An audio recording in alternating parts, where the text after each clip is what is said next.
అమ్మ వాళ్ళ ఇంటికి వచ్చిన తర్వాత ఐషానికి ఒక డైలీ రొటీన్ ఉంటుందన్నమాట. తనకు కావాల్సిన వస్తువులు, బొమ్మలు ఇచ్చేస్తే చాలు తను హ్యాపీగా ఆడుకుంటుంది. కానీ అవసరమైనప్పుడు మాత్రం అమ్మ అని నా దగ్గరకు వచ్చేస్తుందన్నమాట. అండ్ నేను ఇంటి దగ్గర నుండి వచ్చేటప్పుడే మమ్మీకి చెప్పానన్నమాట. అమ్మ నేను ఒక 5 డిషెస్ ఈసారి నీకు ప్రిపేర్ చేసి టేస్ట్ చేపిస్తాను అని చెప్పేసి. అందులోదే ఇదన్నమాట పన్నీర్ రైస్ బౌల్. ఇది చాలా బాగుండే. ఐషానికి అయితే చాలా నచ్చింది. ఐషాని ఏమనుకుంటుందంటే అది కేక్ అనుకుంటుందన్నమాట. అయితే చెప్పాను ఎలా చేసావమ్మా అంటే పన్నీర్ అంటే అమ్మ ఇది పన్నీర్ కేక్ కదా అని చాలా హ్యాపీగా ఫీల్ అయింది. అమ్మకు కూడా చాలా నచ్చిందంట టేస్ట్. అండ్ నేను లాస్ట్ వీడియోలో చెప్పాను కదా హాస్పిటల్కి మళ్ళీ వెళ్ళాల్సి వచ్చిందని. ఎందుకంటే ఇంజెక్షన్ కోసం అనమాట.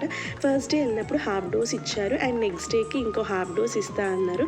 ఫుల్ డోస్ ఒకేసారి ఇవ్వద్దు అని చెప్పేసి. అండ్ అక్కడ నుండి ఇంకా ఐషాని నన్ను అడిగిందనమాట. వాళ్ళ తాతని అడుగుతుంది, నన్ను అడుగుతున్న కొబ్బరి బోండం కావాలని. అందుకని కొబ్బరి బోండాలు తీసుకోవడానికి వచ్చాము. కొబ్బరి బోండాలు తీసుకొని ఇంటికి వెళ్ళేటప్పుడు నేను ఇప్పుడే ఇంటికి రాను, ఇప్పుడే ఎందుకు తొందరగా వెళ్ళడం అని చెప్పేసి మొహం మార్చింది. ఇంకా ఇంటికి వచ్చిన తర్వాత చాలా కోపంగా ఉండే అనమాట. పిల్లలకి అంతే కదా, ఎంత తిరిగినా కానీ సరిపోదు. ఓకే మరి బాయ్.